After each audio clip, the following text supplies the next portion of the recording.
Hello, my fellow thrifters, vintage lovers, secondhand shopping lovers, and resellers. Welcome back to Thrift&Fortune. In today's video, I wanted to do something different than my usual reselling content and to take a look at the history of thrifting, how it became a phenomenon, and how secondhand shopping became part of the mainstream culture. But before we deep dive into the quick history of thrifting, please consider to like this video, subscribe to this channel, and ring that notification bell so you will never miss a new episode. So it all started in the medieval Europe, where there were markets where poor people were going to buy some groceries and exchange their old and unloved items to something new. Or if you were a cobbler, for example, you could exchange a pair of shoes for, let's say, a pot or something that you needed at that time. This went on for many years, I would say for centuries, because that was the way people shopped. In the 19th century, when industrialization hit, people started to move away from the rural country life to the big cities where there were jobs, and industrialization and gentrification took off. People no longer wanted to live in a country and work on the land. They wanted to have a job at the plant factory. This industrialization gave birth to urbanization and also consumerism. But what's more important, during that time, the pay difference became obvious and the distance between people who had money and poor people became very obvious. Another interesting thing that appeared in that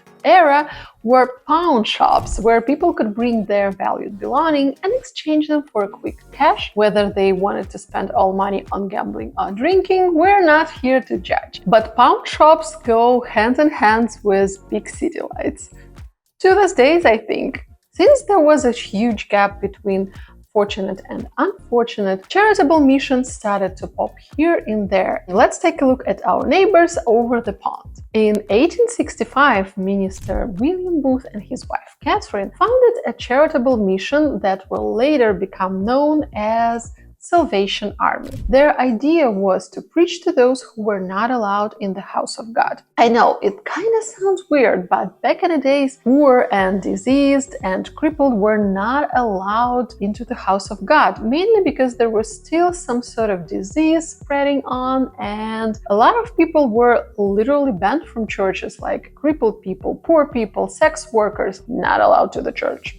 So Minister and his wife started to spread the word of God on the streets of London, and in parallel they were taking donations from the churchgoers. They can then donate to those in need. They were accepting shoes and warm clothing, children's clothing, anything and everything that they can either donate and then turn that profit into hot meals for people from the streets. Nowadays, Salvation Army is represented in more than 100 countries all over the world, and they are still very much involved with a lot of charitable causes. Back to the States. In 1902, in Boston, Massachusetts, Reverend Edgar J. Helms founded a mission, and his idea was to pick up items in the richer neighborhoods of Boston, like furniture items, clothing, then give them to people in need that they can repair them and then use them or donate to those in need. By doing so, he basically covered two needs. A, he gave life to unwanted items, and B, he gave people jobs and opportunity to earn some income or to repair those items and gain new skills. That mission later became a Goodwill as we know it, represented in every state and well over the world. Goodwill is still to the day very much involved in the same mission. They provide work to people who otherwise cannot be employed, or technical training to people to obtain new skills in order to be employed. In a post-war era, when Europe was recovering after two world wars, secondhand shopping was no longer associated with poor people. Rather, it was considered a more practical way to shop. So people were looking for better deals, and they started to look at secondhand shops, and not only poor people or people in need started to shop there. Now, in 60s, 70s, secondhand became a phenomenon. Let's take a look at our neighbors over the pond. In Britain, in 60s, a lot of social movements and social arrests started to pop here and there because people were not happy with the politics. And when people are not happy to the politics, they take it to the streets. A lot of young men did not want to be associated with the current government. They felt strongly disconnected with the values of their parents, and they started countercultural movements such as punk and others alike. And of course, they did not want to shop in the stores that promoted capitalism, so they went to secondhand stores and vintage stores to create unique looks. In 60s in the United States, children of love, known as hippies, became a huge movement. And of course, hippies were not about making money and shopping at malls. They wanted to take it to somewhere else, and so they started to look for unique vintage items all over the United States in Goodwills, thrift stores, secondhand stores. We will later call the style bohemian, but back in the days that was called you look like a gypsy. It became obvious that not only poor people can shop in those small thrift stores, but also people who are just looking for better deals or something one of a kind. Another thing that evolved in the 60s and 90s that considerably donated to this whole thrift movement are swaps. So back in the days when baby boomers started their families, they lived a suburban life, American dream, every family had a car, and of course dad's hobby was to hang out in the garage with his friends, couple of beers, working on that old Ford. So swaps started to emerge all over the United States. Swaps were the gathering when people who shared this hobby of making things with their own hands, restoring old cars, started to get together to exchange details, car parts, and everything else. That became a whole movement that gave birth to another movement called pickers. Pickers are those who picking up old estates, farmhouses, thrift all over the country for collectibles, items of Americana, and everything and anything that is associated with the cars and restoration. I think this movement is a great way to preserve American history. Nowadays, pickers are working with collectors, museums, and interior designers, hunting for unique pieces that can create a unique look. In 90s, thrifting one more time made its headlines due to the rise of the grunge movement, when young people once again did not want to do anything with malls and mall brands. They wanted something unique, and they really took it off to the next level. Secondhand shopping became a part of the counterculture due to its new heroes like Kurt Cobain from the band Nirvana and other grunge movement heroes. In the beginning of millennia, with the digitalization, a lot of digital platforms started to emerge, such as Amazon and eBay, platforms where you can resell items online.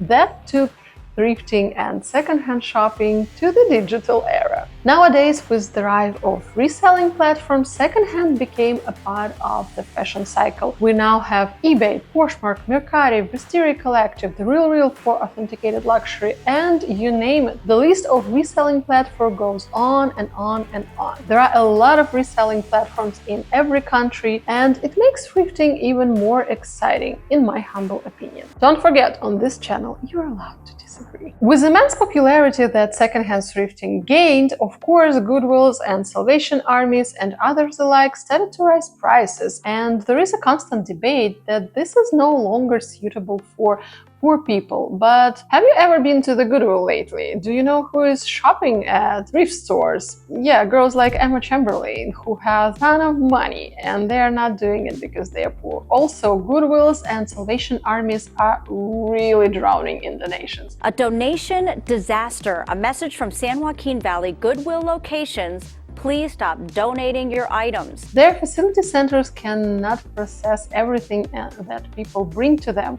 and this all ends up in a landfill. Another thing is that with the rise of fast fashion and its extremely fast cycle, a lot of low-quality items like Shein and other garbage brands alike are now overcrowding all Goodwills and thrift stores, making it harder and harder to find something unique. But still to this day, there are people who want to preserve history, find something unique, who love vintage items, and promote this sustainable way of shopping. Now, we can all say that thrifting evolved and it's all doom and gloom, and no longer you can find something really unique for $1.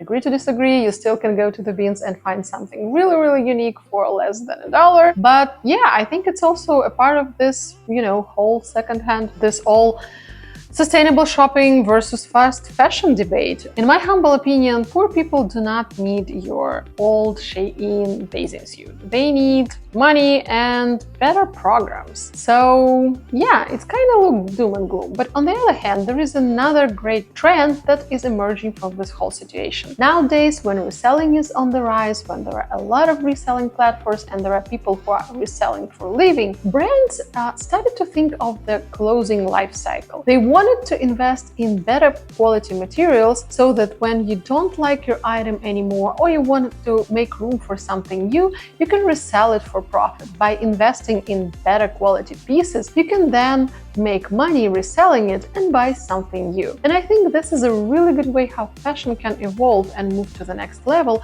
when brands will be thinking about reselling as a part of the fashion cycle. So no, guys, it's not all doom and gloom. We're gonna make it. It's gonna be good. Trust me.